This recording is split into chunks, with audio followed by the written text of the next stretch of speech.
Hi friends, എല്ലാവർക്കും പുതിയൊരു വീഡിയോയിലേക്ക് സ്വാഗതം. പ്രഭാവതിയും പ്രതാപനും കൂടി സംസാരിച്ച് നിൽക്കുമ്പോഴാണ് പാർവതി മുകളിലേക്ക് കയറി വരുന്നത്. അത് കാണുമ്പോൾ പ്രഭാവതി പ്രതാപനോട് ചോദിക്കും, അവൾ എന്തിനാണ് ഈ സമയത്ത് ഇവിടേക്ക് വരുന്നത്? അപ്പോൾ പ്രതാപൻ പറയും, എന്തെങ്കിലും പറഞ്ഞ് അവൾ തിരിച്ചുവിട് ചേച്ചി, അല്ലെങ്കിലേ പണി പാളും. അപ്പോൾ പ്രഭാവതി പാർവതിയോട് ചോദിക്കും, നീ എങ്ങോട്ടാണ്? അപ്പോൾ പാർവതി പറയും, അച്ഛന് മരുന്ന് കൊടുക്കാൻ. അപ്പോൾ പ്രഭാവതി പറയും, നിന്റെ സേവനം അടുക്കളയിൽ മതിയെന്ന് എത്ര പ്രാവശ്യം നിന്നോട് പറഞ്ഞതാണ്? അപ്പോൾ പാർവതി പറയും, അച്ഛന് മരുന്ന് കഴിക്കാൻ വലിയ മടിയാണ്, അച്ഛന് മരുന്ന് എടുത്തു കൊടുത്തിട്ട് ഞാൻ പൊയ്ക്കോളാമേ. അപ്പോൾ പ്രഭാവതി പറയും, ഗോപിയേട്ടൻ ഇന്നേ മരുന്ന് ഞാൻ എടുത്തു കൊടുത്തോളാം. അപ്പോൾ പാർവതി പറയും, ഞാൻ എടുത്തു കൊടുത്തോളാം. മരുന്ന് കഴിക്കാതെ അച്ഛൻ്റെ അസുഖം എങ്ങനെ മാറാനാണ്? മരുന്ന് കൊടുക്കാൻ മാത്രം അമ്മ എന്നെ ഒന്ന് അനുവദിക്കണം. അപ്പോൾ പ്രതാപൻ പറയും, അളിയന് ഇത്രനാൾ BP-യുടെയും ഷുഗറിൻ്റെയൊക്കെ മരുന്ന് എടുത്തു കൊടുത്തതേ നീയാണോ? കിട്ടിയ അവസരം നോക്കി നിനക്ക് അളിയൻ്റെ അടുത്ത് എത്തണം. എന്നിട്ട് എല്ലാവരുടെയും കണ്ണൊന്ന് തെറ്റിയാൽ അളിയനെ ഇല്ലാതാക്കണം. നിന്റെ തനിനിറം മനസ്സിലായതുകൊണ്ടാണ് അളിയനെ നോക്കാൻ ഞങ്ങൾ ഒരു ഹോം നേഴ്സിനെ വെച്ചത്. അയാളെ ഡ്യൂട്ടി തുടങ്ങിക്കഴിഞ്ഞു. ഇനി നിന്റെ ഒരു സേവനം ഇവിടെ ആവശ്യമില്ല, മനസ്സിലായോ? ഹോം നേഴ്സിനെ വെച്ചെന്ന് കേൾക്കുമ്പോൾ പാർവതി ഒന്ന് ഞെട്ടാണ് കേട്ടോ. എന്നിട്ട് എൻ്റെ ഉദയനൂരമ്മ എന്ന് വിളിച്ചിട്ട് ഗോപിനാഥൻ്റെ റൂമിലേക്ക് ഓടിപ്പോവുകയാണ്.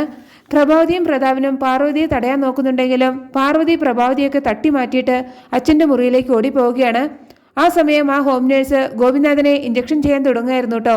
അത് കാണുന്ന പാർവതി ഓടിപ്പോയിട്ട് അയാളുടെ കയ്യിൽ നിന്ന് ആ സിറിഞ്ച് വാങ്ങി വലിച്ചെറിയാണ്. അപ്പോൾ പ്രഭാവതി ആ ഹോം നേഴ്സിനോട് പറയും, താൻ എന്താടാ നോക്കി നിൽക്കുന്നത്? ഇതേ ഈ വീട്ടിലെ അടുക്കളക്കാരിയാണ്, അവളുടെ ചെവിക്കല്ലിനിട്ട് 2 എണ്ണം കൊടുക്ക്. അപ്പോൾ അയാൾ എന്താടി കാണിച്ചതെന്ന് ചോദിച്ചിട്ട് പാർവതിയെ തല്ലാൻ കയ്യോങ്ങി വരികയാണ് കേട്ടോ. അപ്പോൾ പാർവതി ആ കൈ പിടിച്ച് മടക്കുകയാണ്. എന്നിട്ട് പറയും, എന്നോട് കളിക്കണ്ട, ചട്ടകം പിടിക്കുന്ന കൈയാണിത്, ഒന്ന് പൊട്ടിച്ചാലേ നല്ല ചൂടുണ്ടാകും. എന്നിട്ട് പ്രഭാവതിയോട് ചോദിക്കും, കുത്തിവെക്കാനുള്ള മരുന്നൊന്നും ഡോക്ടർ തന്നിട്ടില്ലല്ലോ, ഗുളികകൾ മാത്രമല്ലേ ഡോക്ടർ തന്നത്, പിന്നെ എന്തിനാണ് ഈ മരുന്ന് അച്ഛനെ കുത്തിവെക്കുന്നത്? അപ്പോൾ പ്രതാപൻ ചോദിക്കും, അത് എന്തിനാണ് നീ അറിയുന്നത്?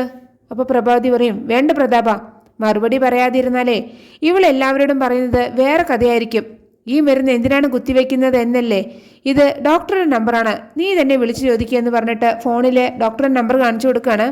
എന്നിട്ട് പ്രഭാവതി പറയും, ഹോം നേഴ്സ് ചാർജ് എടുത്താലേ ആദ്യം പേഷ്യൻറ്റിനെ ചികിത്സിക്കുന്ന ഡോക്ടറെ വിളിച്ച് ട്രീറ്റ്മെൻറ്റിൻ്റെ ഡീറ്റെയിൽസ് അന്വേഷിക്കും. ഗോപിയേട്ടനെ ചികിത്സിക്കുന്ന ഡോക്ടറിനെ വിളിച്ചപ്പോൾ അദ്ദേഹം പറഞ്ഞു കൊടുത്ത മരുന്നാണിത്. ഇപ്പം നിനക്ക് മനസ്സിലായോ? അപ്പോൾ പ്രതാപൻ പറയും, 20,350 രൂപയുടെ ഇഞ്ചക്ഷൻ ആയിരുന്നു ഇത്, നീ കാരണം ആ കാശ് പോയി കിട്ടി, സാരമില്ല, അത് നിന്റെ ശമ്പളത്തിൽ നിന്ന് ഞങ്ങൾ പിടിച്ചോളാം. അപ്പോൾ പ്രഭാവതി പറയും, ഇനി എന്താണ് നീ നോക്കി നിൽക്കുന്നത്, ഇറങ്ങിപ്പോടി. അപ്പോൾ പാർവതി പറയും, ഇല്ല, ഞാൻ പോകില്ല. ഞാനിവിടുന്ന് പോകണമെങ്കിൽ ഒന്നില്ലെങ്കിൽ ഇയാൾ ഇവിടെ നിന്ന് പോകണം, അല്ലെങ്കിൽ വിശാൽ സാർ ഇവിടെ വരണം, എന്നിട്ട് തീരുമാനിക്കാം ഞാൻ പോകണോ വേണ്ടയോ എന്ന്. അപ്പോൾ പ്രതാപൻ ചോദിക്കും, ചേച്ചി പറഞ്ഞാൽ നിനക്ക് അനുസരിക്കാൻ പറ്റില്ല അല്ലേ, അത്രയ്ക്ക് ധിക്കാരായോ നിനക്ക്?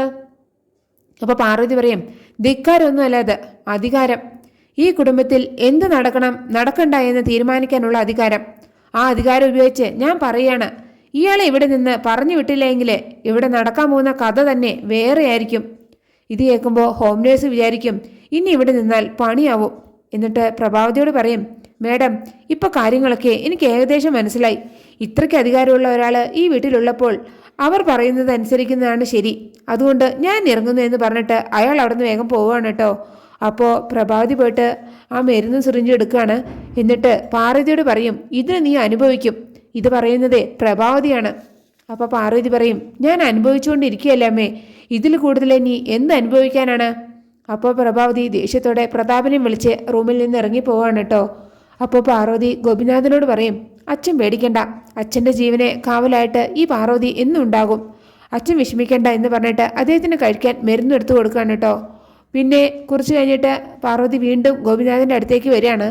എന്നിട്ട് പറയും, വിശാൽ സാർ വന്നിട്ടുണ്ട് അച്ഛാ, ഇവിടെ നടന്ന കാര്യങ്ങളൊന്നും ഞാൻ സാറിനോട് പറഞ്ഞിട്ടില്ല, പെട്ടെന്നുണ്ടാകുന്ന ദേഷ്യം കൊണ്ട് അദ്ദേഹം എന്തൊക്കെ ചെയ്യുമെന്ന് അറിയില്ലല്ലോ, അതുകൊണ്ട് സമാധാനത്തിൽ കാര്യങ്ങൾ പറഞ്ഞു മനസ്സിലാക്കാമെന്ന് കരുതി. ആ നേഴ്സിനെ പോലെയുള്ള ആളുകൾ ഒരുപക്ഷെ ഇനിയും വരാൻ സാധ്യതയുണ്ട്, അതുകൊണ്ട് ഇതിന് നിർബന്ധമായിട്ടും ഒരു തീരുമാനം ഉണ്ടാകണം. ഞാനൊരു സംശയം ചോദിക്കട്ടെ അച്ഛാ, എൻ്റെ പേരിൽ എഴുതിയ സ്വത്തുക്കളൊക്കെ അമ്മയുടെ പേരിലേക്ക് മാറ്റാൻ കഴിയുമോ? എങ്കിൽ ഈ പ്രശ്നങ്ങളൊക്കെ തീരും. പക്ഷേ വിശാൽ സാർ സമ്മതിക്കുമോ എന്നെനിക്കറിയില്ല. സ്വത്തും പണവും ഒന്നും എനിക്ക് വേണ്ട അച്ഛാ, അച്ഛൻ ജീവനോടെ എന്നും ഞങ്ങളുടെ കൂടെ ഉണ്ടായാൽ മതി. ഞാൻ പോയിട്ട് അച്ഛന് കഴിക്കാൻ ആഹാരം എടുത്തിട്ട് വരാമെന്ന് പറഞ്ഞിട്ട് പാർവതി റൂമിൽ നിന്ന് പോവുകയാണ് കേട്ടോ. അപ്പോഴാണ് വിപിൻ അവിടേക്ക് വരുന്നത്. അപ്പോൾ വിപിൻ പാർവതിയോട് ചോദിക്കും, അച്ഛനിപ്പോൾ എങ്ങനെയുണ്ട് പാർവതി? അപ്പോൾ പാർവതി പറയും, പ്രത്യേകിച്ച് കുഴപ്പമൊന്നുമില്ല. എന്നിട്ട് ചോദിക്കും, എനിക്ക് വിപിനൊരു ഉപകാരം ചെയ്തു തരുമോ? അപ്പോൾ വിപിൻ പറയും, അത് ചോദിക്കാനുണ്ടോ, ആജ്ഞാപിച്ചാൽ പോരെ. അപ്പോൾ പാർവതി പോയിട്ട് കുറച്ച് പണം എടുത്തു കൊണ്ടുവരാണ് കേട്ടോ. എന്നിട്ട് പറയും, ഇതുകൊണ്ടൊരു ഫോൺ വാങ്ങി പല്ലവിക്ക് എത്തിച്ചു കൊടുക്കണം. അപ്പോൾ വിപിൻ പറയും, അതിന് പാർവതിയുടെ പൈസ ഒന്നും വേണ്ട, ഞാൻ വാങ്ങിച്ചു കൊടുത്തോളാം. അപ്പോഴാണ് അവിടേക്ക് മണി വരുന്നത്. ഇത് കേൾക്കുമ്പോൾ മണി പറയും, അതല്ല വിപിൻ സാറേ, പാർവതി അധ്വാനിച്ചുണ്ടാക്കിയ പണം കൊണ്ട് ഫോൺ വാങ്ങിച്ചു കൊടുത്താലേ അത് പാർവതിനൊരു അഭിമാനമല്ലേ. സാധാരണ ഫോണൊന്നും പോരാട്ടോ, സ്മാർട്ട് ഫോൺ തന്നെ വാങ്ങണം. അപ്പോൾ വിപിൻ പറയും, മണിക്കൂറുകൾക്കുള്ളിൽ ഫോൺ പല്ലവിയുടെ കയ്യിലെത്തിയിരിക്കും, പക്ഷേ അതവൾ ദുരുപയോഗം ചെയ്യുമോ എന്നാണ് എൻ്റെ സംശയം. അപ്പോൾ പാർവതി പറയും, അല്പം കുസൃതി കൂടുതലാണ് എന്നേ ഉള്ളൂ, അവളെ ഒരു പഞ്ചപാവമാണ് വിപിനെ. ഇത് കേൾക്കുമ്പോൾ വിപിൻ മനസ്സിൽ വിചാരിക്കും, ഓ ഒരു പാവം വന്നിരിക്കുന്നു, കയ്യിലിരിപ്പ് ഉദ്ദേശമൊക്കെ എനിക്കെല്ലാം അറിയൂ. അതേസമയം ജാസ്മിൻ പ്രഭാവതിയോടും പ്രതാപനോടും പറയും, അങ്കിളും ആൻറ്റിയും വീണ്ടും തോറ്റില്ലേ, തോൽവിയുടെ ഒരു പരമ്പര തന്നെ ഫേസ് ചെയ്തിട്ടും വീണ്ടും അതേ തെറ്റ് തന്നെ ചെയ്തുകൊണ്ടിരിക്കുകയാണ് രണ്ടുപേരും. നിങ്ങളുടെ ആഗ്രഹം നടക്കണമെങ്കിലേ ആദ്യം കൊല്ലേണ്ടത് മുക്കാൽ ചത്ത അയാളെയൊന്നും അല്ല, അവളെയാണ്, ആ പാർവതിയെ. ഞാനിത് പറയാൻ തുടങ്ങിയിട്ടേ കുറേ ദിവസമായി, എന്നിട്ടും അങ്കിളിൻ്റെയും ആൻറ്റിയുടെയും തലയിൽ കയറുന്നില്ലല്ലോ. ഒരു ടിപ്പർ ലോറിക്കാരനെ ഏർപ്പാട് ചെയ്താൽ മതി. അവള് മാർക്കറ്റിലേക്ക് പോകുമ്പോൾ നൈസായിട്ട് അയാൾ ആ ടിപ്പർ അവളുടെ ദേഹത്ത് കൂടെ കയറ്റി ഇറക്കിക്കോളും. ലോകത്തിലെ സകല ഗുണ്ടകളെയും പരിചയമുണ്ടെന്ന് അങ്കിൾ പറഞ്ഞിട്ട് കൊട്ടേഷൻ കൊടുക്കാൻ ആരുമില്ല അല്ലേ? ഗുണ്ടകളെ പരിചയമില്ലെങ്കിലേ അങ്കിളൊന്ന് പറഞ്ഞാൽ മതി, ഞാൻ ശരിയാക്കി തരാം. അപ്പോൾ പ്രഭാവതി പറയും, ഞാനൊന്ന് വിരലിഞ്ഞൊടിച്ചാലേ നല്ല എണ്ണം പറഞ്ഞ ഗുണ്ടകൾ ഇവിടെ പറന്നെത്തും. പക്ഷേ ചത്തത് കീചകനെങ്കിൽ കൊന്നത് പ്രഭാവതിയാണെന്ന് വിധി എഴുതും ഇവിടെ ചിലര്. കൊന്നിട്ട് ജയിലിൽ പോയി കിടക്കാനല്ല എൻ്റെ പ്ലാൻ.